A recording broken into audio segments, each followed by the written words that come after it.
Kisah pemuda beribu bapakan khinzir. Nabi Musa adalah satu-satunya nabi yang boleh bercakap terus dengan Allah Subhanahu wa Ta'ala. Setiap kali dia hendak bermunajat, Nabi Musa akan naik ke Bukit Tursina. Di atas bukit itulah dia akan bercakap dengan Allah. Jika Nabi Musa ingin bertanya kepada Allah, Allah akan menjawab pada waktu itu juga. Inilah kelebihannya yang tidak ada pada nabi-nabi Allah yang lain. Suatu hari, Nabi Musa telah bertanya kepada Allah, "Ya Allah, siapakah orang di syurga nanti yang akan berjiran dengan aku ya Allah?" Allah pun menjawab dengan mengatakan nama orang itu, kampung, serta tempat tinggalnya. Setelah mendapat jawapan, Nabi Musa turun dari Bukit Tursina dan terus berjalan mengikut tempat yang diberitahu. Setelah beberapa hari di dalam perjalanan, akhirnya sampai juga Nabi Musa ke tempat berkenaan. Dengan pertolongan beberapa orang penduduk di situ, beliau berjaya bertemu dengan orang tersebut. Setelah memberi salam, beliau dipersilakan masuk dan duduk di ruang tamu. Tuan rumah itu kelihatan sedang sibuk dan tiada kesempatan untuk melayani Nabi Musa. Pemuda itu masuk ke dalam bilik dan melakukan sesuatu di dalamnya. Tidak berapa lama kemudian, dia keluar sambil membawa seekor khinzir betina yang besar. Khinzir itu didukungnya dengan sangat berhemah. Nabi Musa terkejut melihatnya. "Apa hal ini?" Nabi Musa berbisik dalam hatinya penuh kehairanan. Khinzir itu dibersihkan dan dimandikan dengan baik. Setelah itu, khinzir itu dilap sehingga kering, serta dipeluk dan dicium, kemudian dihantar semula ke dalam bilik.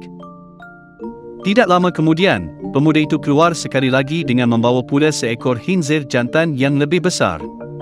Khinzir itu juga dimandikan dan dibersihkan. Kemudian dilap sehingga kering dan dipeluk serta diciumnya dengan penuh kasih sayang. Khinzir itu kemudiannya dihantar semula ke bilik. Setelah selesai kerjanya, barulah dia melayan Nabi Musa. "Wahai saudara, apa agama kamu?" tanya Nabi Musa. "Aku agama Tauhid," jawab pemuda itu, "iaitu agama Islam." "Kalau begitu, mengapa kamu membelah khinzir?" "Kita tidak boleh berbuat begitu," kata Nabi Musa. "Wahai Tuan hamba, sebenarnya kedua khinzir itu adalah ibu bapa kandungku," kata pemuda itu. Terkejut Nabi Musa mendengarnya, lalu bertanya kepada pemuda itu, "Sebenarnya, apa yang telah terjadi?" "Oleh kerana mereka telah melakukan dosa yang besar, Allah telah menukarkan rupa mereka menjadi khinzir yang sangat hodoh rupanya," jawab pemuda itu. "Soal dosa mereka dengan Allah itu soal lain. Itu urusannya dengan Allah. Aku sebagai anaknya tetap melaksanakan kewajipanku sebagai anak.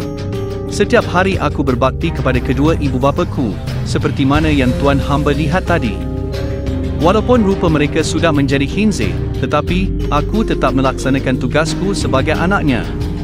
Setiap hari aku berdoa kepada Allah agar dosa-dosa mereka diampunkan. Aku bermohon supaya Allah menukarkan wajah mereka menjadi manusia yang sebenar. Tetapi Allah masih belum memakbulkan lagi doaku," tambah pemuda itu lagi. Maka ketika itu juga, Allah menurunkan wahyu kepada Nabi Musa alaihissalam. "Wahai Musa, inilah orang yang akan berjiran dengan kamu di syurga nanti, hasil baktinya yang sangat tinggi kepada kedua ibu bapanya. Ibu bapanya yang sudah seburuk dengan rupa khinzir pun dia masih berbakti juga. Oleh itu, kami naikkan makamnya sebagai anak soleh di sisi kami." Allah juga berfirman lagi, yang bermaksud, "Oleh kerana dia telah berada di makam anak yang soleh di sisi kami, maka kami angkat doanya. Tempat kedua ibu bapanya yang kami sediakan di dalam neraka, telah kami pindahkan ke dalam syurga yang abadi." Itulah berkat anak yang soleh. Dengan doa anak yang soleh, dapat menebus dosa-dosa ibu bapa yang dicampak ke dalam neraka, tetapi dapat dimasukkan ke dalam syurga. Tetapi dengan syarat, dia hendaklah berbakti kepada kedua ibu bapanya, walaupun hingga ke peringkat rupa ayah dan ibunya hodoh, seperti khinzir. Mudah-mudahan, kedua ibu bapa kita mendapat tempat yang baik di akhirat kelak. Walau bagaimana buruk sekalipun perangai ibu bapa kita, malah, jika mereka bukan beragama Islam sekalipun, itu bukan urusan kita. Urusan kita ialah menjaga mereka dengan penuh kasih sayang, sebagaimana mereka menjaga kita sewaktu kecil hinggalah dewasa. Walau sebanyak mana sekalipun dosa yang mereka lakukan, itu juga bukan urusan kita. Urusan kita ialah meminta ampun kepada Allah supaya kedua ibu bapa kita diampuni oleh Allah Subhanahu wa Ta'ala.